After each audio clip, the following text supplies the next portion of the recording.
Fala galera, bem-vindos a mais um episódio do Universo Generalista. Meu nome é Caio Rux Pirandelli. Meu nome é Bruno Marcelo Rodrigues e, como de praxe, vamos passar uns recadinhos para vocês. Se você está assistindo a gente no YouTube, não deixe de curtir, seguir, ativar o sininho para você receber a notificação. Se você está ouvindo a gente nas plataformas de áudio como Spotify, não esquece de nos seguir por lá também para receber as notificações dos novos episódios. Um agradecimento ao nosso parceiro Alan Pirandelli, que é músico profissional, faz a edição e o tratamento do nosso áudio. E é isso, agora o Caio vai passar o currículo do nosso entrevistado.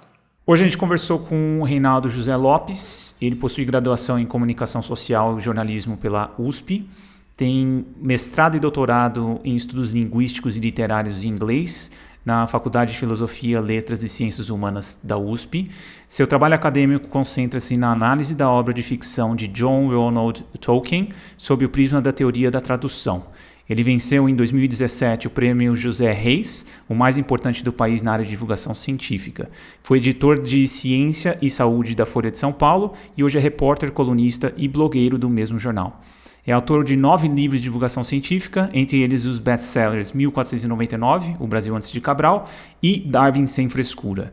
Ele já colaborou com as principais revistas da área no país, como Pesquisa FAPESP, Super Interessante, Scientific American Brasil e Ciência Hoje. Nesse episódio, a gente conversou com ele sobre o seu último livro, Homo Ferox, As Origens da Violência Humana e o que fazer para derrotá-la. Então fiquem agora com o nosso bate-papo. Reinaldo, bem-vindo ao nosso podcast e, primeiramente, obrigado por aceitar o nosso convite. Agradeço muito o convite. Desculpa a demora, inclusive, nem enrolei vocês um pouquinho. É complicada a coisa, mas é um prazer estar aqui. Obrigado pelo convite. Tranquilo. É isso, valeu. Cara, e a gente sempre começa com a trajetória, né, de quem a gente está entrevistando. Então, a gente queria saber de você, essa sua trajetória como jornalista e divulgador científico e até chegar no tema do seu último livro, Homo Ferox. Vamos lá. Eu fiz a graduação em jornalismo na ECA, na USP. Quase cheguei a fazer biologia. Me matriculei em biologia na UFSCar aqui em São Carlos, onde eu estou hoje, para onde eu voltei hoje. Mas, então eu mantive muita dúvida sobre isso. Então eu mantive meu interesse por ciência e por biologia especificamente durante o tempo todo da graduação e dei a sorte de começar a carreira como jornalista cobrindo férias na editoria de ciência da Folha. E nessa primeira semana de cobertura de férias eu me apaixonei e consegui me manter, fora alguns desvios de rota, na área desde então. E esse ano eu fiz 20 anos de carreira. E acabei fazendo também mestrado e doutorado em áreas da minha paixão, que é a obra do Tolkien, do autor do Senhor dos Anéis. Fiz mestrado e doutorado na FEFELET, na USP também. Mas, basicamente, para poder dizer que o meu vício na obra era acompanhado por uma especialização mesmo formal na obra, basicamente isso. Mas acabou me rendendo oportunidades profissionais depois também, então acho que é isso. Não sei se vocês querem saber mais algo detalhado da trajetória, mas é basicamente isso. Legal. Eu acho que o segundo tópico que a gente gostaria de entender melhor, né, essa sua trajetória, principalmente para chegar nesse último livro, né, lembrando que passando aqui para os ouvintes, né, os livros que você escreveu, que é 1499, é O Brasil Antes de Cabral, depois teve o Darwin Sem Frescura, né, em 2019, inclusive eu estava lá no lançamento, junto com... Ah, que bacana, legal. Eu estava lá no dia com minha esposa, e agora o Homo Ferox, né, que acho que vai ser o tema principal aí da nossa conversa. E como que foi o entrelace entre esses 3 livros? Tem alguma correlação? Como que foi, Reinaldo? Tem bastante, mas só para lembrar que esses são os 3 últimos. Na verdade, isso, eu já tô. O Homo Ferox é o 10º. É que assim, muitos deles eu fiz para o selo de livros da Super Interessante, que era uma distribuição que não era por livraria, era uma distribuição em banca de jornal, né? Mas até hoje dá para o pessoal achar os e-books, enfim. Então, fiz muita coisa. Já vendi Avon, já tive banca de fruta, já fiz de tudo. Mas legal. Acho que o elo condutor, o fio condutor dos 3 é muito simples, é a teoria da evolução, não tem jeito. É o olhar da biologia evolutiva sobre a natureza humana, eu acho, sobre a condição humana. Eu acho que é inescapável. Lógico que com o diálogo com as ciências humanas, eu, por ter um pé e meio, digamos, nas ciências humanas, é uma coisa que me ajuda, e em termos da arqueologia também, é outra coisa que está presente em todos eles, de certa maneira. Então, mas eu acho que a tentativa que é uma coisa que, obviamente, muita gente mais velha e muito melhor do que eu já tentou fazer e tem feito ultimamente, mas tentar dar minha contribuição dessa coisa de juntar o olhar da biologia evolutiva com a arqueologia e ciências humanas para entender a condição humana. Acho que é por aí. Nossa. Legal. E como foi o processo, assim, por que você decidiu escrever sobre esse tema, a violência humana, e como foi o processo para você de pesquisa para isso? É uma coisa que sempre teve no seu radar ou aconteceu alguma coisa que você resolveu focar nisso?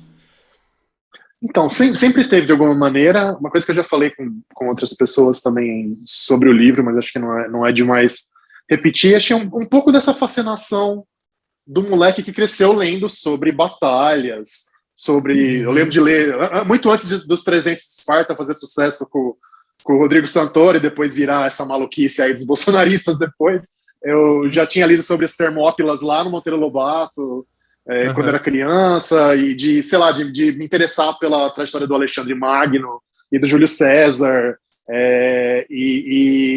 das guerras coloniais aqui no Brasil, e o Tupinambá e o canibalismo, e a luta deles contra os portugueses, enfim, tudo isso são coisas que está muito na cabeça, e história militar de maneira geral, e tudo mais. E quando eu virei jornalista de ciência, eu mantive um pé na biologia e outro na arqueologia, e lógico que, falando sobre temas arqueológicos, a questão da violência, dos conflitos e tal, é uma coisa que sempre me interessou muito, que eu ia acompanhando e escrevendo sobre e tal. Violência religiosa também, porque eu tenho esse interesse pessoal e profissional sobre a história das religiões desde sempre também, por ser católico, e saber que tem toda essa dualidade do cristianismo, dos ideais. O pessoal não gosta, tem teólogo que fala que não é pacifista, mas no fundo não dá para dizer que não é. E o que acontece quando um cristão sobe ao poder, que inclusive a gente está vendo agora aqui no Brasil. Então, acho que tudo isso meio que convergiu, sim, como interesses antigos, e aí achar o que poderia ser uma coisa forte. E acho que outra coisa que também influenciou foi o livro que acho que talvez muita gente conheça, do Steven Pinker, né, do psicólogo lá de Harvard, Os Anjos Bons da Nossa Natureza, que ele fala dessa trajetória da diminuição da violência ao longo do tempo. Que é uma narrativa que eu acho que, no geral, está correta, embora ele dê umas forçadas em alguns pontos, mas que eu acho que ele não contou direito. Ele fala bastante, até, mas acho que ele não faltou um pouco falar do outro lado, de como é que isso estava antes desse processo de diminuição da violência, das forças por trás e tudo mais, da natureza humana em relação à violência, e foi o que eu, juntando tudo, eu tentei colocar no livro. Legal, Reinaldo. E assim, já partindo para o tema da natureza humana e violência, pensando nos dois extremos, né, como, por exemplo, um lado seria um pensamento mais russoniano, né, o ser humano nasce bom e a sociedade que o corrompe, e o outro extremo do Thomas Hobbes, né, o homem é o lobo do próprio homem. Como que tá nossa natureza nesse cenário? Em qual dos dois extremos, ou no meio? O que você acha? Pois eu acho que aquela resposta muito salomônica e muito malandro dizer que é metade de cada um, mas é um pouco isso. Acho que tem um dualismo, e talvez se a gente fosse deixar a coisa um pouco mais nuançada, um pouco mais complicada, talvez a gente seja mais russoniano, para quem faz parte do nosso grupo, bastante russoniano. Então tem esse lado da natureza humana que é extremamente, perto de outros animais, extremamente cooperativa e gentil, e que tem esse olhar para o próximo, que é muitas vezes surpreendente em todos os lugares, em todas as épocas. Só que quando a gente olha para quem está fora do nosso círculo de preocupação, de inclusão, aí o homem vira hobbesiano. Então, tem uma frase do Jonathan Haidt, que é um psicólogo americano também, que foi muito importante para apurar o livro, os trabalhos dele são bem iluminadores. Ele fala que a gente acho que 90%, 95% chimpanzé e 5% abelha. Então, a gente tem essa mistura, e tem mais a mistura do Rousseau e do Hobbes convivendo em todas as sociedades e todas as pessoas também. Então é isso. Eu sei que é uma resposta meio tucana, mas não dá para fugir, eu acho, da mistura. Eu acho que um outro pensador, né, pesquisador, também é o Franz de Waal, que ele tem A Era da Empatia. Ele é incrível também. Eu li esse ano. E ele acho que traz esse cenário também, né? Principalmente do comportamento humano, né? Trazendo pelas pesquisas dele com animais, né? Da primatologia também. Ele traz mais ou menos esse cenário que você pontuou. Franz de Waal é incrível. Eu já tive o privilégio de entrevistar ele uma vez, tal. Se bem que ele é um pouquinho seco como jornalista, tal. Mas conversou de boa. Mas a obra dele acho que ajuda muito a nuançar as coisas e colocar as coisas numa perspectiva menos maniqueísta, com certeza, bem importante. Sim, sim. E na questão, até a gente pegar até pela questão evolutiva e outras espécies, né? O quão comum é a violência, porque assim, a gente costumava sempre ouvir isso, né, de que nós somos a única espécie que se mata, assim, né, enfim, e fazendo uma pesquisa para o livro, e no próprio livro você meio que relata outras espécies, né, isso é um mito de que a gente é o único animal que ataca a si próprio e que mata o próprio parecido, ou em outras espécies a gente encontra isso também? Não, realmente é um mito, a gente encontra isso em outras espécies. Eu acabei fazendo a comparação mais detalhada com os mamíferos, né? Porque, assim, do ponto de vista evolutivo, é o que faz mais sentido pensar. Então, a gente não só é o único animal que tem assassinato, entre aspas, mas a gente não é o único animal que tem guerra, a gente vê guerras em outras espécies de mamíferos sociais. Então, tem alguns elementos, né? Que você olha comparativamente para mamíferos, você vê que alguns fatores que fazem diferença são você ser uma espécie social, em primeiro lugar. Espécies sociais têm mais violência intraespecífica, ou seja, dentro da própria espécie, de um membro mais da mesma espécie com o outro. Esse é um ponto. Espécies que praticam caça cooperativa também, isso aumenta um pouquinho. E aí, o que a gente vê, então, resumindo, a gente vê duas coisas. Número um, os primatas em geral, né, então somos nós, que somos macacos e todos os outros macacos, também tem um nível de violência basal bem superior à média dos mamíferos. Se não me engano, a média dos mamíferos é de 0,35%, quer dizer, de cada 100 indivíduos de uma espécie de mamífero genérica, 0,35 só tende a ser morto por um membro da própria espécie. No caso dos primatas, isso sobe para uma média de quase 2%. A gente está na média dos primatas, olhando a história humana como um todo, né? Então a gente é tão violento quanto um primata médio, e em alguns contextos a gente acaba ficando bem mais. E aí a discussão é enorme, é difícil você medir de maneira muito objetiva, tem muito cherry picking, né? Tipo, o pessoal escolher um pouquinho sítios arqueológicos ou sociedades para dar o número, mas às vezes é difícil dizer que não chegue a 10%, às vezes 15% no caso de algumas sociedades humanas, que é muita coisa, né? Seria o quê? 5, 6, 7 vezes mais do que um primata médio em alguns contextos humanos. Então, é isso. Basicamente, o cenário geral é basicamente esse. Tá. E aí os chimpanzés, né, enquanto parentes próximos, eles são muito parecidos com a gente nesse sentido de violência intragrupo e fora do grupo? Eu acho que faz sentido. Tem alguns elementos das sociedades de chimpanzés que a gente pode comparar com sociedades não estatais, sociedades tradicionais humanas, em especial as de menor escala. Então, por exemplo, um fato que é muito parecido é que a violência é basicamente ligada, no caso de chimpanzés, ligada à coalizão de machos, de membros do sexo masculino que são aparentados entre si. Isso é um ponto que é bastante comum com sociedades humanas. Outro ponto é que, em geral, e eu vou falar de sexo e gênero, mas isso realmente tem a ver com violência, o fato de que, normalmente, a transferência entre grupos ela é das fêmeas, então, normalmente uma fêmea nasce num grupo, e conforme ela amadurece sexualmente, ela vai para outro grupo, que é o modelo mais comum, embora tenha muita variação no caso das sociedades humanas. E isso implica também na competição entre grupos, porque grupos de chimpanzés podem atacar outros grupos, matar os machos, incorporar as fêmeas no seu próprio grupo, que é outra coisa que a gente vê em muitas sociedades tradicionais humanas, inclusive não tradicionais também. E a dominância política e social dos machos, de novo, que é outra coisa que não chega a ser totalmente a regra, mas, enfim, na grande maioria das sociedades humanas também é o que acontece. Então, a grande diferença é que, mesmo os grupos de castores-coletores de sociedades não estatais mais simples, humanos, ainda assim eles conseguem interagir pacificamente com outros grupos numa escala muito maior do que o chimpanzé. Se o chimpanzé encontra um membro de outro grupo, qualquer que seja ele, e os grupos deles têm no máximo 100 indivíduos, na média dá para dizer que é uns 40, 50, ele sempre vai ou bater ou correr.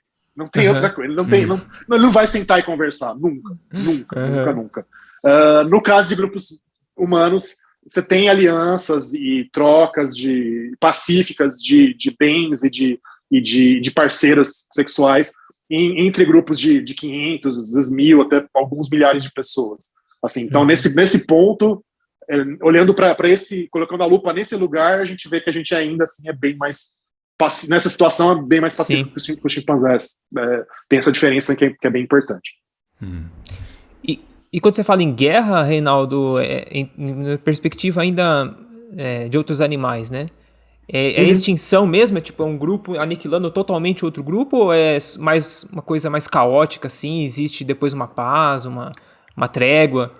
Como que tá nesse cenário? Podem acontecer tréguas, mas é difícil, assim. Se é grupo social, ou carnívoro social, no caso de lobo, que é outro exemplo bem clássico, ou mesmo de primata, normalmente é uma coisa que se estende ao longo do tempo. Então, você não tem a batalha campal, né? Essa coisa, não, tipo, bota os dois exércitos, um de cada lado do vale, e saem todos correndo na direção do... Não, isso não. A guerra animal e a guerra também, em geral, de povos tradicionais, é eminentemente, entre aspas, covarde, que é basicamente uma guerra de emboscada. Então, é você patrulhar suas fronteiras, e se você acha alguns membros do grupo vizinho adversário, e se você tem uma superioridade numérica muito grande, aí você vai lá e mata todo mundo. Ou senão você ataca de madrugada, quando está todo mundo dormindo, ou quando os homens saíram para caçar e só ficaram alguns velhos e mulheres e crianças no grupo. Então é esse formato, e é uma coisa que se estende ao longo do tempo, mas que a gente vê, como hoje a gente já tem grupos de chimpanzés que são acompanhados há 40, 50, 60 anos, o que você vê é que ao longo do tempo, uma comunidade do lado que está sendo, por uma série de motivos, está sendo atacada, ela vai encolhendo até ela sumir. E, em geral, algumas fêmeas daquele grupo são... Às vezes as fêmeas também são mortas. Também acontece de fêmea ser morta. Mas, e muitas vezes também as fêmeas daquele grupo são absorvidas no grupo que venceu. E o território, né, que é base de recursos alimentares, enfim, estratégico ali, acaba sendo também incorporado por aquele grupo que venceu ao longo desses vários anos, às vezes várias décadas. Sim. E é curioso, Reinaldo, não sei se corrobora com o que você estudou, mas pelo que eu já percebi, eu já até li algumas coisas a respeito, que essa questão do comportamento animal no momento de luta, né, de briga, parece que existem sinais para eles não entrarem nesse processo, principalmente numa batalha individual, né, um com o outro. Talvez tenha uma perspectiva evolutiva de tentar evitar um pouco dessas lutas, dessas batalhas. Então existem sinais, né, para eles tentarem não entrar em confronto. É verdade isso, ou tem animais que têm pavio mais curto, ou animais que realmente tentam ao máximo evitar brigas e tal? Não, lógico que varia bastante de espécie para espécie, mas sim, com certeza tem todo o aspecto de primeiro medir se você vai conseguir entrar mesmo naquela briga, né? Se é realmente uma boa ideia você que dá um soco na cara daquele sujeito de 2,10 metros de altura. Tem isso, e tem o combate ritualizado, né? Então existem, porque sempre envolve custo, mesmo para quem vai ganhar, mesmo para o cara de 2,10 metros de altura, sempre envolve algum tipo de custo. Que esse cara pode levar um corte no braço, que ele vai pegar uma infecção e vai morrer dali a 2 semanas. Né? Então, a coisa de você só ou mostrar o corpo, todas aquelas coisas, aqueles sinais como cauda de pavão e galhadas, né? Ou N outras coisas que ajudam a mostrar esse sinal de força, de virilidade, de saúde, tal. Então você só faz aquilo, ou bate no peito, coisa do gorila, que eu não sei bem se... Aliás, nunca estudei direito a coisa de bater no peito do gorila para ver até onde isso é mito ou não, mas a coisa desse tipo certamente acontece. Ou se não, embates que são mais de leve, né? Tipo, pega lá, digamos, 2 servos ou dois veados do Pantanal, sei lá, 2 batidinhas na cabeça, um cara já sacou que depois dessa primeira batida aqui, não, isso aqui eu não vou ganhar. Aí o cara faz uma posição de submissão. Sim. No caso de lobo, por exemplo, tem essa coisa de deitar e exibir a barriga, né? A parte de baixo ali, tô aqui vulnerável, tal, se quiser você me morde, o outro só dá uma cheirada e pronto. Aí tá estabelecendo dominância dentro do grupo, muitas vezes acontece isso, né? E dali pra frente não tem mais briga. E no caso de chimpanzé também não é, a gente tende a falar como se fosse só brutamontes, como se fosse um bando de brutamontes, mas é muito mais sofisticado, tem todo um sistema de alianças políticas, de machos que não vão virar o alfa, o chefe, mas eles são meio kingmakers, né? Eles ajudam alguém a chegar na posição e aí eles trocam favores e tudo mais.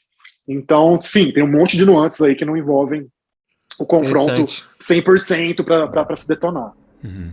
E no caso dos bonobos também é uma coisa interessante também, né? Que o bonobo pois é um tipo de organização social. Eles evoluíram também, né? A pressão evolutiva deles foi completamente diferente dos que passou o chimpanzé, né? Que a gente tem hoje em termos de competição com outras espécies, enfim. Mas tem alguma relação de comportamental dos bonobos, alguma proximidade com o Homo sapiens ou já é mais distante mesmo?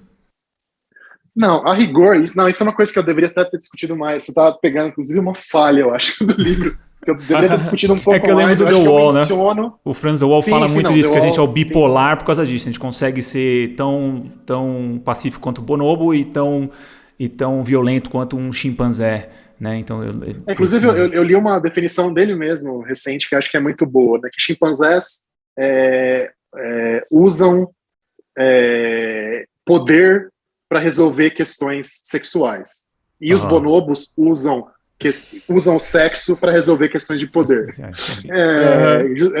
Acho muito bacana isso. Mas de alguma maneira, uma coisa que faz muita diferença em bonobo é a capacidade. Por isso que um dos problemas humanos é esse. Acho que quanto mais poder político para a mulher tiver, é melhor para os seres humanos. As fêmeas são capazes de coalizões políticas. Então, do ponto de vista de força física, as fêmeas de bonobos são uma para uma, né, em média, ainda mais fracas fisicamente que os machos.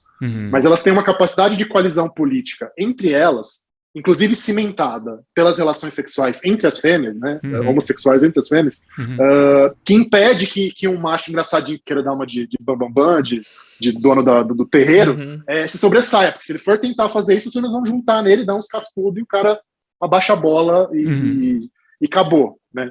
Então, é um pouco isso de realmente mudar o foco e assim a coisa funciona. Tem uma série de hipóteses para explicar por que chimpanzés é tão diferente. O pessoal fala que a presença de gorilas das mesmas florestas de chimpanzés e a ausência de gorilas das florestas que tem bonobo talvez fosse uma coisa que explicaria, mas é meio complicado. E também, outra coisa que é interessante de bonobo é que embora não seja assim tudo paz e amor entre grupos, o encontro entre grupos diferentes de bonobos é tenso.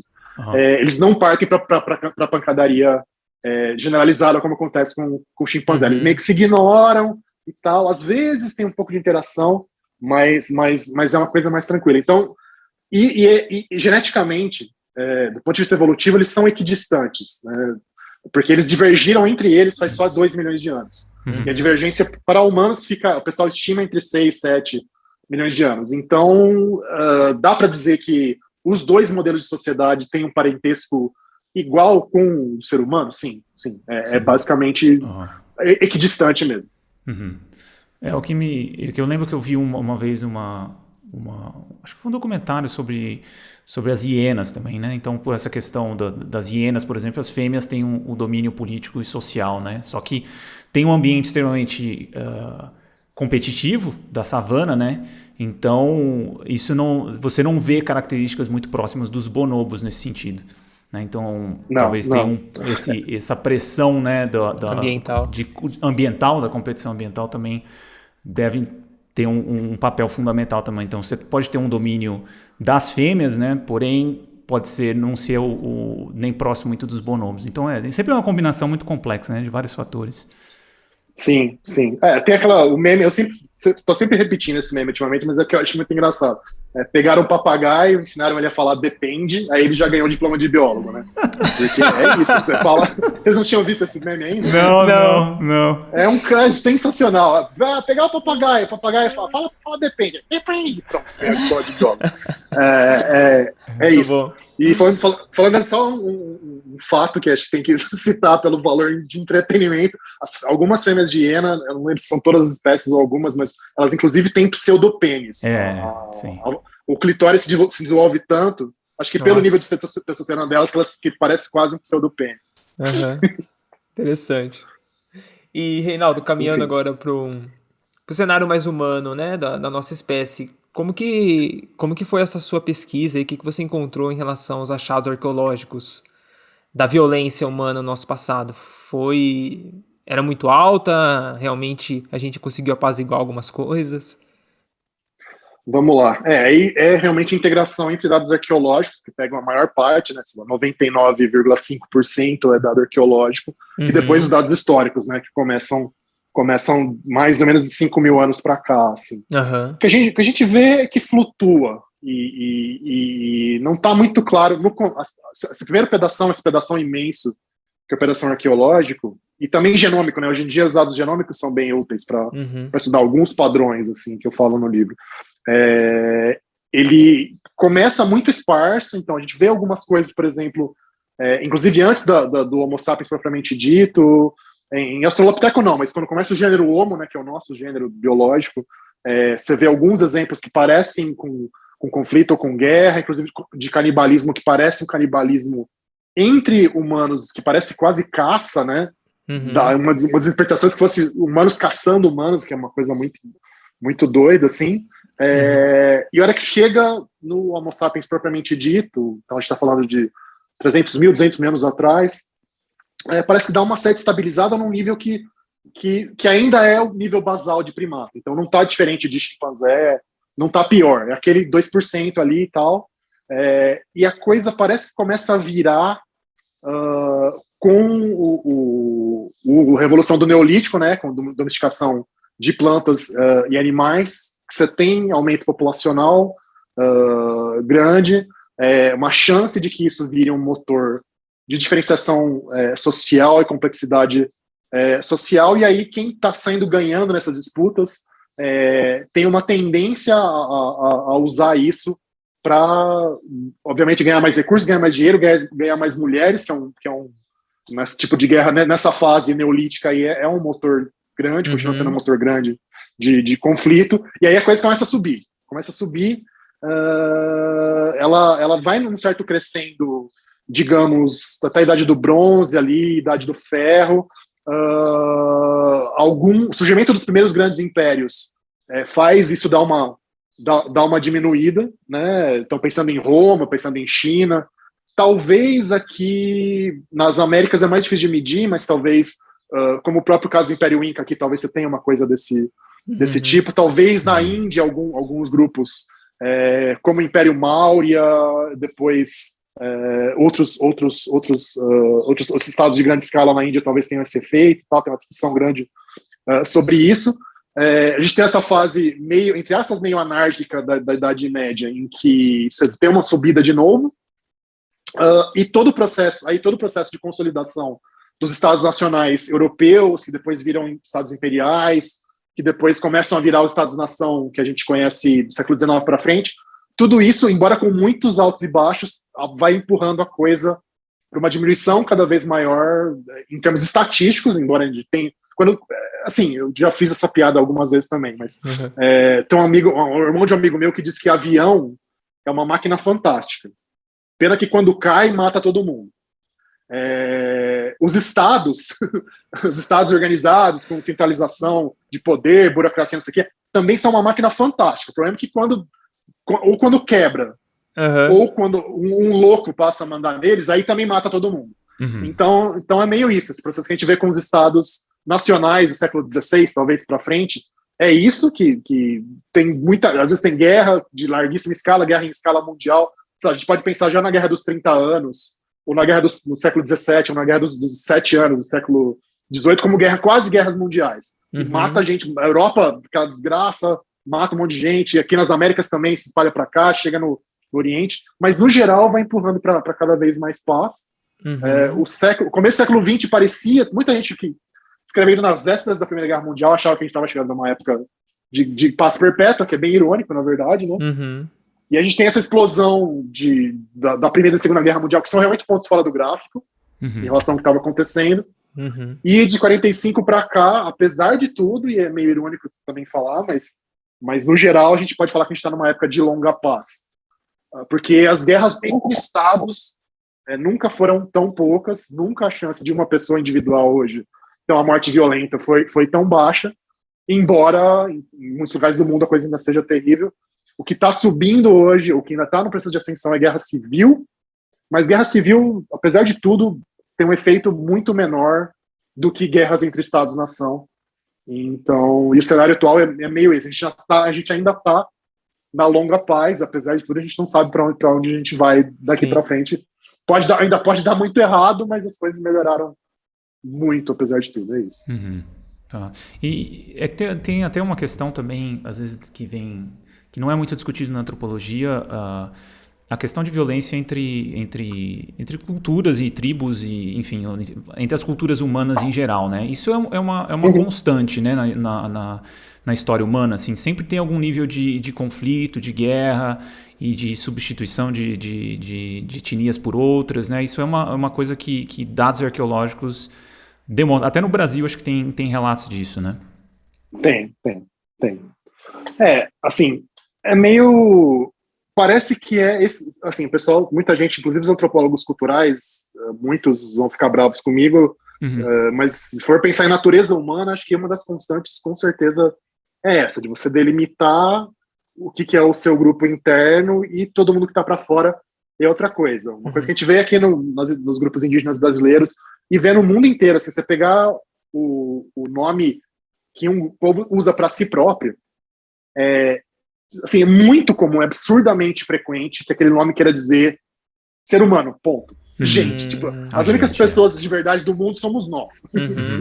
O próprio termo tupi, né, o avá ou auá, tem várias variantes do grupo, das línguas do grupo tupi-guarani, que é uma das subfamílias, né, da família tupi maior, quer dizer isso, gente, simplesmente. E aí quem tá fora ou é bárbaro, ou é bicho, ou é escravo, não sei o quê. Também tem muito isso de você o nome que você usa para o estrangeiro é o que? Escravo. Ou, bárbaro. Ou, tipo, não é bem gente esse cara. Então, essa coisa de delimitar é muito, muito inato, eu acho. Ou, assim, inato é meio demais, mas, assim, vem de mecanismos psicológicos que são muito básicos, assim. Experimentalmente, você vê que isso aparece muito fácil. Qualquer experimento bobo que você faça as pessoas se dividirem em dois grupos no laboratório para brincar, um joguinho, cada um ganha R$5 no fim, a pessoa já começa a pensar desse jeito. E isso, obviamente, que isso tem implicações para esse tipo de conflito que você citou. Sempre vai ter. Eu acho que é uma coisa latente, né, no comportamento humano. A gente pode ver até no esportes em geral, né, futebol, essa tendência de tentar diminuir a violência no esporte também aqui no Brasil, pelo menos, demorou, né, cara? Então, tem essa tendência e essa atração por formar grupos que faz parte da natureza. Não quer dizer que vai acontecer sempre, mas está sempre latente ali, né? Acho que dependendo das condições ecológicas, isso pode ir para um extremo de conflito mesmo, de morte, né? Mas acho que é uma coisa latente que tem, né, no nosso comportamento. Vou até aproveitar para ofender alguns dos ouvintes, posso? Pode, manda ver. Não, assim, você falou de futebol, uma coisa que eu jamais, mas eu sou eu, né? O pessoal, quando eu falo que eu sou São Paulino, ele me fala, o Reinaldo, na verdade, não gosta muito de futebol. Por isso que ele fala que ele é São Paulino. Mas já gostei muito de futebol, a gente não gosta tanto. Mas uma coisa que me deixa pasmo é o ódio, ou o horror, ou sei lá, meio nojo supersticioso que corintiano tem em relação à cor verde. Né? Só por causa... essa coisa de, não, sou corintiano, mas jamais que eu vou botar uma camisa verde. Parece um negócio bobo, assim, mas como mecanismo psicológico é meio assustador, eu acho. E eu acho que outros sim, eu também eu falei isso num grupo de amigos uma vez, grupo de WhatsApp, né, essa desgraça, esse negócio criado por Satanás, e um amigo falou, mas você pegar alguém do Grêmio lá no Rio Grande do Sul, chegar com a camisa do Inter, que é vermelha, vai ser a mesma coisa, né? Tá, mas não interessa, o exemplo o problema é o mecanismo, não é o exemplo específico. Então, o problema não é ser corintiano, mas o problema é você se deixar levar por esse tipo de coisa, e vai muito fácil, né? Se você deixar, você vai. E esse que é o problema, talvez. E aí, mas enfim, vamos tocar o barco. Não, mas é bem isso também, né? E os extremos que chegam. Pode chegar num extremo disso, não quero nem saber da cor verde, filho meu nem veste verde, em casa não tem nada verde. E até se você vê esses vídeos... maluco, cara. Então, doente. E você vê... Não, isso é uma coisa, pelo menos assim... Mas se você olha lá atrás, aqueles vídeos daquelas brigas em estádio, não lembro qual jogo que foi, mas que a galera tinha deixado um monte de coisas de construção e a galera dando paulada na cabeça do outro para matar, né? Então, quando você vê por um jogo de futebol, você vê o quanto isso faz parte da psicologia humana, que às vezes você pergunta, mas por quê, cara? Tipo, qual a razão? Bem, não faz o menor sentido. Né? Faz o menor sentido.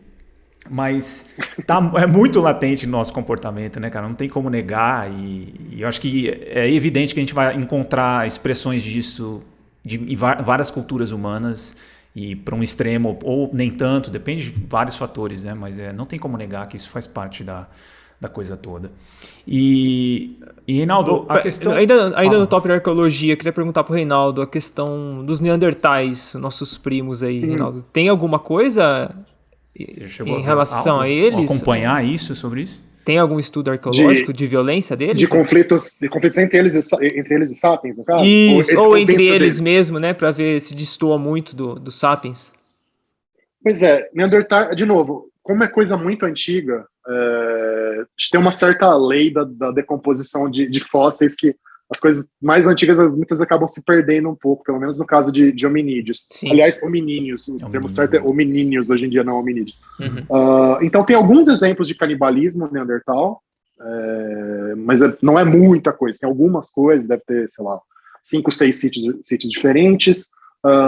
Tem bastante exemplo de pessoa que sofreu ferimento sério, aparentemente, com ferramenta de pedra, mas que isso aí sarou e a pessoa continuou... Que inclusive é um exemplo da pessoa ser cuidada pela comunidade dela, né? A pessoa quase inválida, mas ela continua sendo tratada ali, sendo alimentada e tudo mais. Tem um exemplo que eu acho que eu cito no livro, que parece que foi uma arma tipicamente sapiens, ferindo um Neandertal. Se não me engano, é um sítio do Iraque, acho que é Shanidar que chama. Depois a gente pode checar para colocar no episódio, se quiserem colocar na descrição, enfim. Mas é pouquinha coisa. Tá. O que tem de dado mais forte são, na verdade, duas coisas. Número 1, realmente teve o interbreeding, né, a hibridização ou a mestiçagem entre eles e os primeiros sapiens que saíram da África. Isso está documentado, claro, marcado. Então, todo mundo que não é de origem africana, entre aspas, pura, subsaariana, no caso, né, ao sul do Saara, carrega DNA Neandertal um pouquinho no mundo, né? Então, o número 1 é isso. E foram várias vezes. A gente não sabe escala populacional, mas foram 10 mil pessoas, mas assim, claramente foi várias vezes. E número 2, eles não estão mais aqui. Né? De qualquer maneira, a proporção genética populacional predominante em grande medida foi a dos sapiens. Agora, sinais claros de conflito mesmo entre os dois praticamente não tem. Tá. Assim, certamente aconteceu porque nem por ser, não é que um sapiens chegava, não, nós somos todos sapiens e vamos lutar contra todos vocês neandertais, tipo, né? Porque é um grupo vizinho enfrentando o outro, podia ser sapiens contra sapiens. Sim. Né? O meu best guess, o meu chute é que tem muito mais a ver com alguns fatores demográficos, então um pouquinho mais de capacidade sapiens, pouquíssima coisa de conseguir extrair recursos do ambiente, fertilidade um pouquinho maior de sapiens, e a hora que você bota na balança, passa 10 mil anos, acabou sendo absorvido. Mas sei lá, tem muita coisa para investigar sobre isso ainda, com certeza. Legal. Olá, pessoal. Uma pequena pausa para falar da nossa parceria com o Vitor Carrara da Corrida Ancestral. O Vitor já foi atleta de elite do triatlo nacional e é profissional de educação física com especialização em fisiologia do exercício. E atualmente ele trabalha com prescrição de treinamento físico com base no raciocínio evolutivo para quem gosta de corrida de montanha. Ele também trabalha como um guia de trilha e montanha em Ilhabela. Então, se você busca uma aventura fora do padrão, o Vitor é o cara para esse tipo de experiência. E se você busca um calçado minimalista, de alta qualidade e resistência, o Vitor também confecciona sandália ancestral artesanal, moldada exclusivamente para o seu pé. Se você ficou interessado, você vai encontrar o contato do Vitor Carrara na descrição desse episódio. E, Reinaldo, assim, já até voltando e usando como exemplo até os times de futebol, é sempre homem, né? Pessoas do sexo masculino.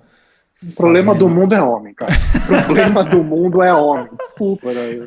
Assim, se pegasse todas as pessoas do sexo masculino, pega com 15 anos de idade, bota num tanque criogênico e descongela com 35, pronto, tava resolvido. Sim, tô exagerando muito, sim, mas é tipo isso. Mas vamos adiante, vamos lá. Mas tem essa disparidade, né? E você dá uma explorada no nível dessa disparidade da violência masculina. E acho que bate até nas questões biológicas do homem, né? Assim, comparado a mulheres. E você poderia dar um resumo, assim, do o que tem de especial que por exemplo, a população carcerária é majoritariamente masculina em todo lugar do planeta. Enfim, o que está por trás disso, cara? Vamos lá. Bom, primeiro aquele disclaimer que acho que é bem importante. De maneira nenhuma estou tentando minimizar a importância dos fatores sociais, econômicos, culturais. Isso também tem um mega peso, isso também é importante. E tanto que quando a gente vê que tem países que conseguem mudar completamente, não completamente, mas que mudam muito isso, que coisa... Então tem botões que a gente mexe bastante pelo lado da cultura, com certeza. Mas, de qualquer maneira, do lado biológico, acho que o que faz diferença, no fundo, é que você volta lá para as causas mais últimas, que tem as causas mais próximas, né? E as causas que estão lá mais por trás, assim. É a coisa de você ter uma diferença grande de potencial, né, de sucesso reprodutivo entre homens e mulheres. Voltando para trás, de todos os mamíferos quase, de sexo masculino e feminino, pelo fato de que quem ingesta são as mulheres ou pessoas com útero, a gente for usar uma linguagem que seja inclusiva para quem é trans e tal, mas quem ingesta são as pessoas com útero. Isso quer dizer que na hora que você faz as contas ali da coisa do sucesso reprodutivo, a chance de que uma mulher tenha seus filhos e deixe descendentes e continue do ponto de vista da seleção natural, acaba sendo sempre mais ou menos mediana. Uma mulher ela vai ter ali estourando seus 15, 20 filhos ao longo da vida, e assim, para ver se é muito difícil ela conseguir chegar nisso. Pois é, exatamente, mas em geral é bem menos que isso. E essa variação entre mulher, ela é pequena. É difícil você achar uma mulher que não consegue um parceiro, ou uma fêmea que não vai conseguir parceiro nenhum. Ocorre esse caso, mas essa variação é muito menor. Do lado dos homens, a chance de que um cara ou seja um incel que não vai conseguir ninguém ao longo da vida, ou enfim, se ele está numa sociedade que tem poligamia, né, todos os homens ricos monopolizam as mulheres, ele não fica com nada, ou por outro lado, que ele seja justamente esse cara que vai passar o rodo e pegar todo mundo, ou conseguir, se ele estiver numa sociedade com poligamia, de ter um monte de esposas, às vezes milhares de filhos. A gente tem registro histórico disso, de grupos na África, no Oriente Médio e outros lugares, que o cara literalmente tinha milhares de filhos. Uma mulher jamais vai ter 1000 filhos, sabe? Não existe, né? Só se ela vivesse 500 anos. Homens conseguem ter 1000 filhos. Então, isso significa o quê? Que você precisa basicamente arriscar mais, né? Nessa coisa aí, a recompensa para comportamentos de risco, que envolve também comportamentos violentos, acaba sendo maior para o lado masculino da equação, bem maior para o lado masculino da equação do que para o lado feminino. E quando a gente está em sociedades sem Estado, que de novo são as que predominaram ao longo de 99,9% da história humana, então, como não tem juiz, não tem polícia, não tem religião organizada, não tem nada que supervisione esse tipo de conflito, para que ele não escale e vire um negócio horroroso, muitas vezes ele acaba virando um negócio horroroso. E vira um ciclo, porque se um grupo não mantém, de certa maneira, esse nível de agressividade entre os homens para enfrentar ameaças que vêm de outro grupo, quem vai ser capturado, quem vai morrer são os homens daquele grupo, quem vai ser capturado e virar escrava sexual vão ser as mulheres daquele grupo. Então as coisas se retroalimentam. Tem um estudo que eu cito, inclusive, no livro, que eu acho que é muito legal, merecia ser muito mais conhecido no Brasil. É que só eu gosto de Homero hoje em dia, né? Ninguém mais lê Homero, mas fora 3 pessoas na Fefelete. Mas que é um estudo sobre biologia evolutiva e o mundo do Homero e a Ilíada, que inclusive mostra os personagens da Ilíada falando esse tipo de raciocínio meio que desenhado, assim. É muito, da Ilíada e da Odisseia, é muito legal, de um cara chamado Jonathan Gottschall, que é um professor de literatura lá dos Estados Unidos, que ao mesmo tempo junta com biologia evolutiva, é bem legal. Mas enfim, é isso, a lógica é essa, a lógica de fundo é essa. Entendi. E é interessante que algumas mudanças também de organização social humana, né, através da história, quando você começa a ter grandes impérios ou grandes organizações políticas que ali passam de 200, 300, 500, 1000, como a gente tem casos como o Gengis Khan também, né, que ele tem até fenômenos acho que não só lá, né, como você falou, tem outros locais que você tem esse gargalo, né, genético, que você vê que você vê que tem vamos dizer assim, um único macho teve milhares de filhos, né, e você consegue ver hoje o resultado disso através da genética, né.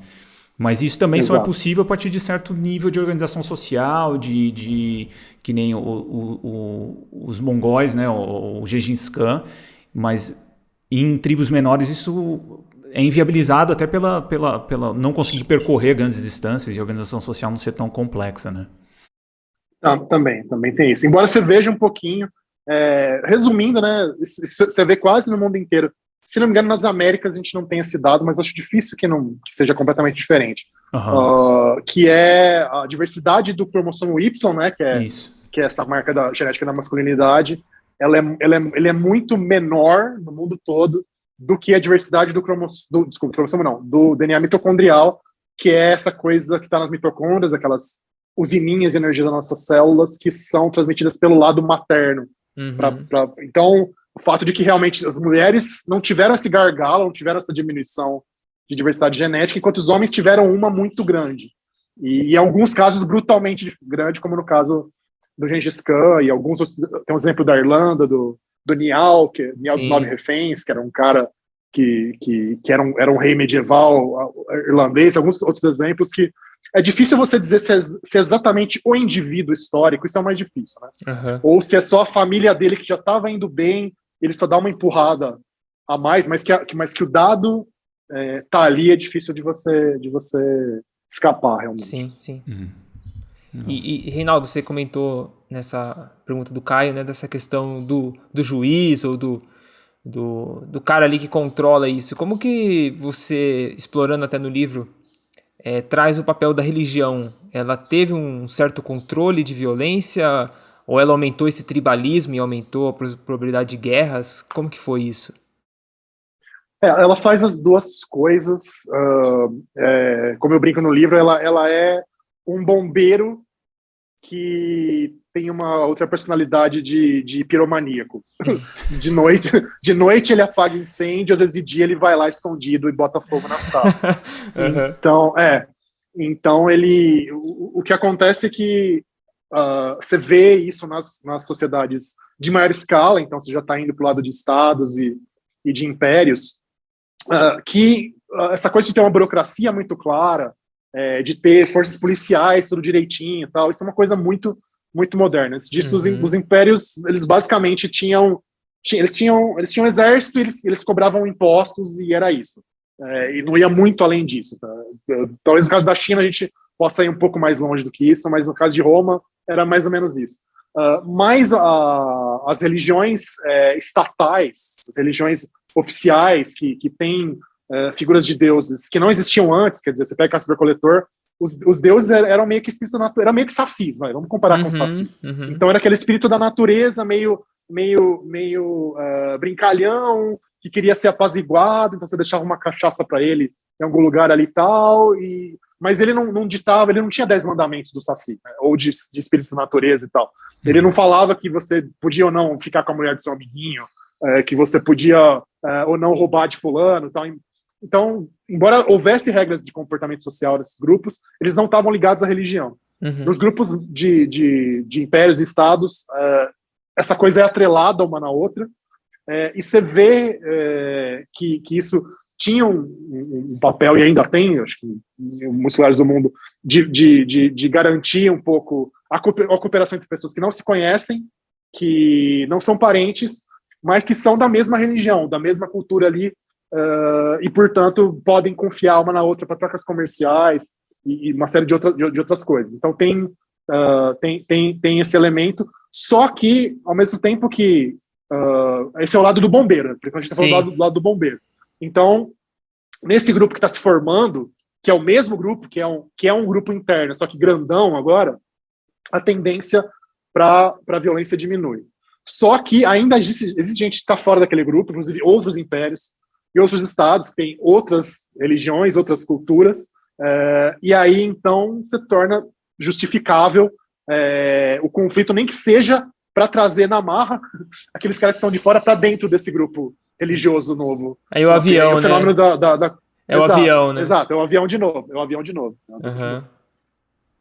Interessante. Interessante.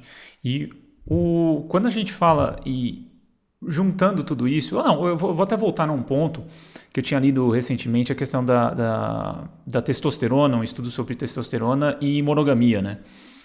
E inclusive eu tinha visto alguns estudos que falam da monogamia monogamia como uma estratégia de contenção da violência masculina em sociedades, né?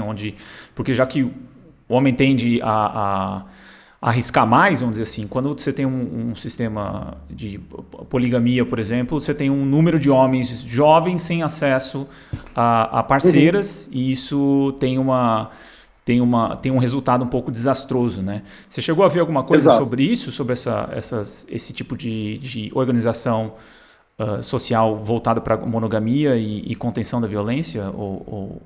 Tem uma hipótese muito interessante, inclusive, que nunca foi assim, é muito difícil substanciar ela, mas ela tem um apelo para mim. Talvez seja um apelo inconsciente de eu ser católico e gostar de monogamia de maneira geral. Mas o pessoal pensa nos primeiros hominídeos, então, os primeiros australopitecos, ou até bichos mais antigos, como o ardipithecus e tal. Uma coisa que você vê no registro fóssil é a diminuição do tamanho dos caninos dos machos e também da afiação lateral.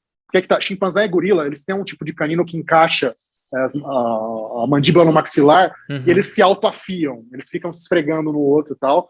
E é coisa basicamente dada para competição entre machos, né? No caso do gorila, para competição para formar harém, né? Que gorila forma harém, então a gente não é um macho com muitas fêmeas. No caso do chimpanzé, é competição de promiscuidade. O macho alfa tem mais acesso às fêmeas, mas ele tem um acesso exclusivo a elas. No caso dos primeiros hominídeos, esses caninos somem, né? Ou vão diminuindo gradualmente, mas logo no comecinho, sei lá, 4 milhões de anos, já não tem mais, quase. E o pessoal, tem um cara que é o Owen Lovejoy, que é um americano, paleontólogo, ele propõe que isso seria um indício dessa monogamia original, justamente para diminuir a competição entre machos e os machos trazerem mais recursos exclusivamente para a sua fêmea. Isso ajudaria também o desenvolvimento dos bebês de maneira mais segura e tal, uma infância mais longa, que influencia positivamente o desenvolvimento do cérebro. Seria um monte de efeitos cascata aí, ligados a essa monogamia original. Agora, isso é muito difícil de demonstrar que isso aconteceu de fato. Agora, outro fato que é bem conhecido é que, embora exista poligamia em castores-coletores simples, quer dizer, o pessoal que são grupos realmente menores, mais móveis e tal, tipo os Kung lá do Kalahari, dos deuses devem estar loucos, que ficaram famosos, alguns outros grupos por aí, os Botocudo do Brasil e tal. Esses grupos, eles têm pouquíssima poligamia. Então, alguns homens têm 2, no máximo 3 mulheres, mas em geral é monógamo também. Então, esses caras seriam, entre aspas, a humanidade 1.0, a versão original da gente. Então, isso seria um argumento em favor também dessa monogamia original, para diminuir, que tem esse efeito de diminuir os conflitos.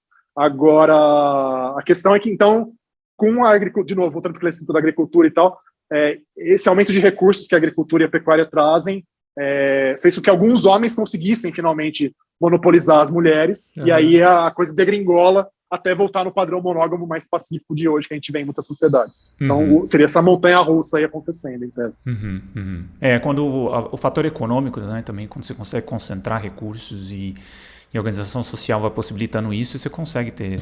Porque você tem que, assim, quando um homem tem várias esposas e tem que sustentar, né, economicamente também esse processo, né? Então, exato, não é uma coisa assim, só se ter bem, e se bem que se né? retroalimenta, né? Porque elas viram mão de obra dele também tem isso, né? A gente vê muito, em muitas sociedades das Américas, por exemplo, quem cuidava da agricultura eram as mulheres. Então, se o cara consegue várias mulheres de início, ele também já tem um start econômico para ele também no começo. É meio bizarro isso. Entendi. Varia muito de cultura para cultura. E até uma curiosidade, Reinaldo, já que você comentou, e até no livro você comenta que você é católico, como é que é explorar o universo científico sendo católico, abertamente católico?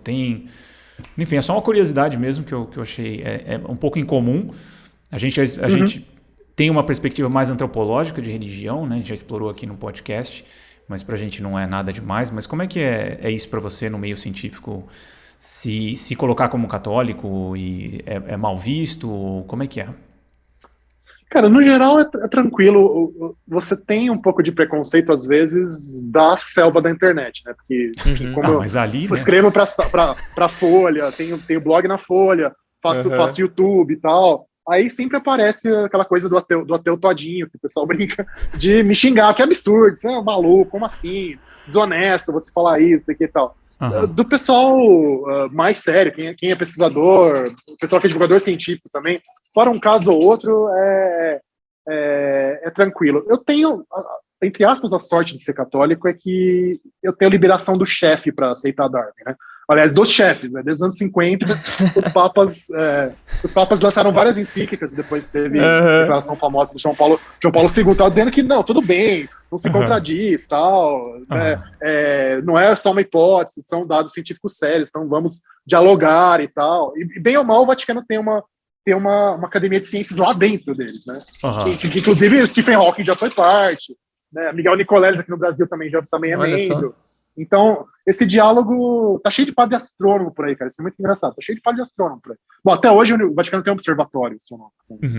Então, apesar de tudo, tem um diálogo aí, apesar de Galileu e de Giordano Bruno, enfim, tem um diálogo que é mais sofisticado com o pensamento científico e que abre essa porta para mim. A interpretação da Bíblia sempre não, mas em grande parte da história da Igreja católica foi não literal, né, com abertura para interpretações que não sejam literais. Então tudo isso facilita, tudo isso abre uma portinha. Sim. Uma portona, talvez. Com certeza. Legal. Nossa. Legal, Reinaldo. E agora usando, Reinaldo, uma perspectiva geral do livro e o seu entendimento de violência, quando a gente olha para o Brasil, né? Você vê possíveis soluções ou quais insights você tem quando você usa todos quando você explorou todos esses dados? Na hora que você olha para o Brasil, o que você vê de problemas e de possíveis soluções? Até pelo histórico, né? Pois é. Tem um capítulo de história do Brasil ali que, inclusive, eu até fiquei curioso para saber o que você achava, porque eu resolvi focar no que eu acho que é a raiz do problema, que é o Brasil colônia e o Brasil imperial, na verdade. Eu quase não falo do século XX para frente, no capítulo de propósito. Assim, no começo foi um pouco no embalo, depois eu falei, não, eu vou deixar assim, porque eu acho que é o que faz sentido. E, óbvio, eu não vou me declarar aqui nem de longe ser especialista em segurança pública, que é um tema super complexo, que envolve bilhões de coisas, enfim. Então, o que eu vou falar vai acabar sendo uma coisa meio genérica. Mas, assim, olhando de maneira bem, bem geral, acho que, número um, o nosso Estado, o Estado brasileiro, né, ele não funciona como um Estado moderno deveria funcionar. Então, a coisa do controle da violência por meio de um sistema judiciário imparcial, de uma polícia que investiga, de um sistema político que realmente represente os interesses da população. Tá? Tudo isso o Estado brasileiro não faz. E de uma presença também territorial. Por que tá?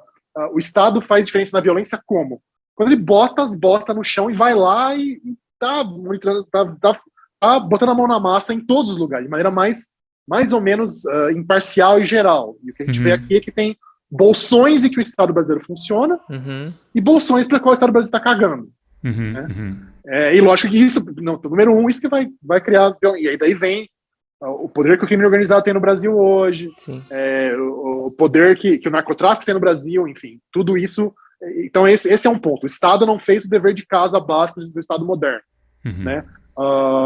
Desigualdade social e racial, a gente sabe também que é um motor gigantesco de violência, né? E não porque pobre vira bandido, a equação é pobre igual bandido, mas simplesmente porque as pessoas que crescem em sem condições de humanidade mínimas, a capacidade de autocontrole dessas pessoas e as opções que elas têm econômicas e sociais são muito limitadas. Então, probabilisticamente, embora vamos dizer assim, né, 99% dos pobres brasileiros são honestos, a chance de que aquele vire bandido é maior por esse tipo de condição de contorno. É só isso, é só uma questão probabilística por trás. Né? A questão de gênero também é muito séria aqui, embora ainda assim no Brasil, embora feminicídio seja um mega problema, ainda quem mata, quem morre no Brasil, assim como o estado de natureza humano, são os homens também, 90% dos homens que estão matando e morrendo. E a herança, tudo isso tem a ver com a herança da escravidão e da destruição dos territórios, das comunidades indígenas. Essas coisas estão aqui por causa disso. Então, se a gente não enfrentar essas coisas, a gente não vai sair desse buraco. Eu até falo, a gente vive numa situação de apartheid informal. Né? Apartheid que envolve basicamente o olhômetro da cor de pele, mas é um tipo de apartheid. Então é isso. Acho que é isso. Como eu falei, é genérico, mas acho que é um genérico que ilumina um pouquinho. Sim. Uma coisa que eu acho interessante é essa questão do tribalismo, né? Se a gente usar essa lente do in-group e do grupo de dentro e de fora, né? Uma vez que o Estado não está presente, ele cria esses vácuos. Você tem, por exemplo, tráfico de drogas, né? Que ele consegue recursos financeiros e tem esse vácuo de poder, ele cria o próprio grupo, né? Ele cria a própria entidade, as próprias leis, as próprias regras. Exato. Então você fragmenta, né? Então sempre, eu acho que a gente viu isso nessas tentativas também de implantar a democracia em outros países, né? Que não é tão fácil assim, não é uma coisa assim que você implementa, né? Você tem vácuos políticos, você tem que criar uma identidade, uma aceitação social frente àquela instituição. Se isso não acontece, esses indivíduos vão se organizar de outra forma ou vão se associar com outro grupo, e isso, junto com o recurso financeiro, por exemplo, que é o tráfico de drogas, eles têm, o que não vai faltar recurso financeiro, você cria um problemaço, né, cara? Quando a gente olha pro... Gigante. Que tipo... E é muito... Não, pode falar. Não, e tem esse fenômeno também de queima de pontes, né? Que o pessoal chama também, que eu cheguei a ler a respeito, que é esses grupos, eles criam outra entidade e você não tem uma ponte de acesso para eles, né? Então, às vezes, lidar com eles é difícil também, porque você precisa reconstruir a ponte, você tem que estender a mão, e aí tem essa coisa punitivista, essa relação de tipo, não tem que dar oportunidade para esse tipo de organização, de não sei o que, mas não tem, né, solução fácil para isso. Uma vez que aconteceu, deixou acontecer, a solução nunca vai ser fácil, né? Então, é difícil. E também esse in-group também, essa questão do grupo, tem a ver com corrupção também, né, cara? Acho que quando eu estudei pouco mais sobre corrupção, essa coisa do grupo na política, fazer tudo pelo grupo dentro da política, né? E não ter essa associação de identidade com um todo, isso não existe. Então são várias... Eu acho que o tribalismo é uma coisa latente, assim, em várias esferas da sociedade brasileira, e que é complicado. Sim. Não, e é muito louco, o que eu ia falar não sei se vocês conhecem os livros do Bruno Paes Manso, que escreveu A República das Milícias, não, ainda e também uma história do PCC. Se vocês puderem dar uma olhada, que é incrível, é fantástico. É engraçado como esses grupos, eles criam você até comentou isso brevemente, a moralidade interna, então ninguém é o vilão da própria história, nunca, né? E não existem grupos humanos realmente amorais, de que não, a gente não tem regra nenhuma e tal. Você sim, qualquer grupo, ele pode ser o mais escroto que for, mas ele vai criar uma racionalização moral para o que ele está fazendo. No caso do PCC, eles têm todo um discurso de igualdade social e de levar a vida, ele fala, acho que o slogan é levar a vida errada pelo lado certo, então de eles se protegerem uns dos outros e buscarem justiça, ajuda jurídica para quem está encarcerado e não sei o que, eles vão lá. E do lado das milícias, assim, tem eu até cito no livro, acho que esse diálogo para mim é muito revelador, que é um cara lá, um rapaz que é da PM do Rio e que ao mesmo tempo era miliciano. Ele ficava postando foto de gente que ele apagava no WhatsApp dele, mandando pra galera e tal. E aí e o pai dele é policial, o pai desse rapaz.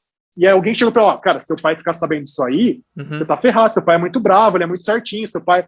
A resposta do cara foi a seguinte, olha, meu pai é muito bravo, mas ele só vai ficar puto comigo se eu roubar, se eu for corrupto. Se eu matar, não tem problema. Nossa. Então, para ele, isso faz sentido moral pro cara.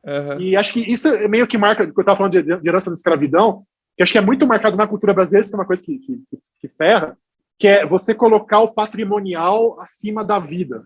Aí nesse caso, tipo, não, o cara é policial, ele mata um monte de gente à torta, mas pelo menos não é corrupto. Caralho, o que é mais importante, você roubar dinheiro ou você matar alguém? Mas é isso, né? E de novo, racionalização moral, mesmo quando coisa não cabe. Enfim, achava que era legal ressaltar isso. Também, outro fenômeno que está em todo lugar. Tem o discurso do Himmler, né, do Heinrich Himmler, que eu coloquei no livro também, que era o chefe da SS, tipo, a pior das milícias do Hitler, então, a mais fanática, a mais assassina. Ele justificando tudo que eles estavam fazendo na solução final como algo moral, como algo moralmente correto, que é maluco, mas você consegue, né? Mas dá para fazer. É bem flexível, muita coisa. A capacidade de justificar é quase infinita. Quase infinita. Quase infinita, cara. E, Reinaldo, eu e o Caio, a gente tem um viés também para a parte de movimentação e até uma opinião, que a gente quer saber sua opinião em relação a esse tópico. O que você acha das artes marciais como uma ferramenta aí de controle da violência? Você acha que é interessante? Você chegou a dar uma estudada em algumas culturas que utilizam? Tem um livro sensacional sobre isso, que inclusive está na bibliografia do livro, que é daquele cara que eu falei, o Jonathan Gottschall, que chama The Monkey, acho que é The Monkey and the Cage, que é sobre esse cara que é professor universitário de literatura tal, ele resolveu virar lutador de MMA para estudar o fenômeno. Tal. E o argumento dele, que eu acho que faz sentido, mas acho que tem pouco estudo muito detalhado sobre isso, que elas são um mecanismo sublimador interessante, que como elas caem nesse contexto de combate ritual, de você ter o confronto naquele espaço circunscrito, seguindo regras claras, embora o MMA não tenha tantas regras assim, né, mas tudo bem. Enfim, tem alguma regra. Já foi pior, tipo, né? Não é pessoal, já foi pior, exato.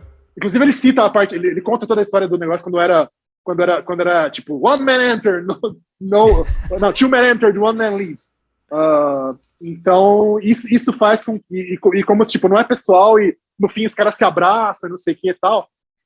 Então, nesse sentido, seria um mecanismo paradoxalmente bom para diminuir a coisa. Agora, minha dúvida é quando isso vira fenômeno de massa, e as pessoas estão assistindo isso de casa, se isso faz alguma diferença para elas ou não. Assim como o videogame violento, que já me perguntaram várias vezes também. A resposta, por enquanto, é não sei. Não dá para saber se como fenômeno de massa, o efeito é positivo ou negativo. Talvez seja neutro. Eu acho que talvez as artes marciais vai entrar também no aspecto moral, né? Já porque não entra só no aspecto do físico, código, né? Também, isso, do código moral, que você segue. Exato.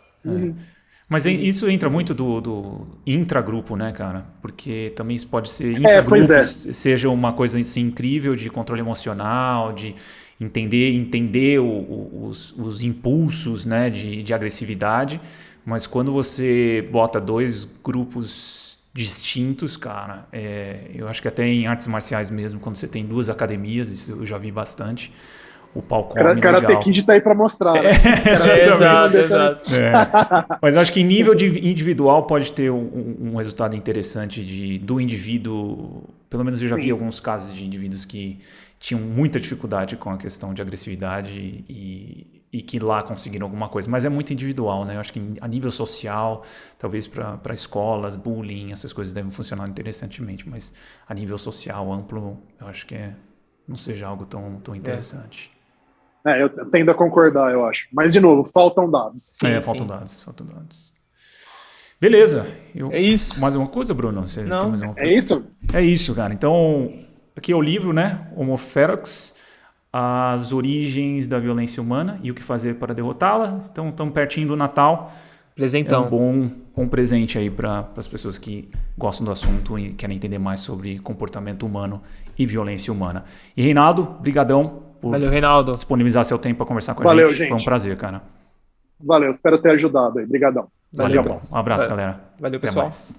Obrigado por ouvir esse episódio até o final. Se você gosta do nosso trabalho, não deixe de contribuir financeiramente com ele através do nosso Apoia-se. Você encontra o link na descrição do episódio. Tornando-se apoiador, você saberá de antemão quem são os nossos próximos entrevistados e poderá enviar suas perguntas, além de poder sugerir temas e pessoas para entrevistarmos.